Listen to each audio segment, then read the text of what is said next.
A Xunta de Persoal do Hospital do Salnés tamén denuncia a falta de facultativos e o exceso de traballo que sofren no centro. A falta de médicos nos PACs provoca que os pacientes se dirixan a urxencias do Salnés, aumentando a atención nun 20%.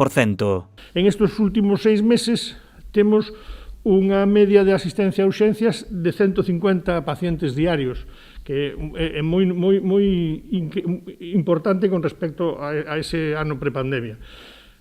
En o último mes estamos incluso en medias máis altas. O Hospital do Salnés chegará este ano ás máis de 45.000 urxencias atendidas, con picos que aumentan ata preto dos 200 pacientes por día.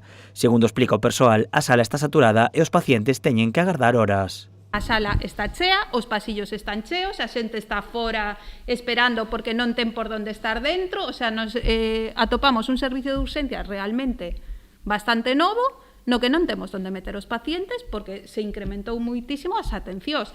Llega aquí, viene rebotado, tiene que esperar horas e están incrementándose notablemente os conflictos por estas causas. O hospital atópase con outro problema. O cambio de TAC obriga a non poder utilizar o vello e a deixar os pacientes sen este servizo, facendo necesario o seu traslado a outro hospital.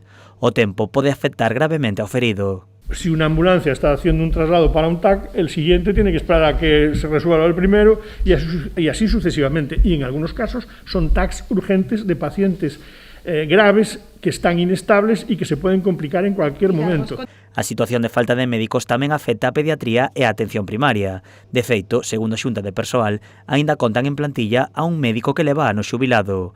A Xunta de Persoal sinala directamente a nova xerencia da área sanitaria. E algo se está facendo moi mal agora, máis que antes, para que non se consiga millorar nin revertir ninguno destas deficiencias, nin mellorar esta situación.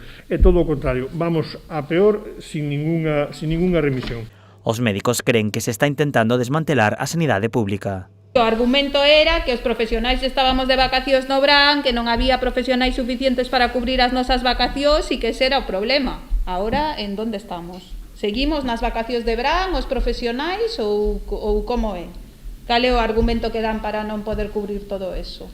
A Xunta de Persoal pide ao Sergas que contrate a máis médicos, que deixe de saturar os profesionais sanitarios e que garanta unha sanidade digna para os pacientes.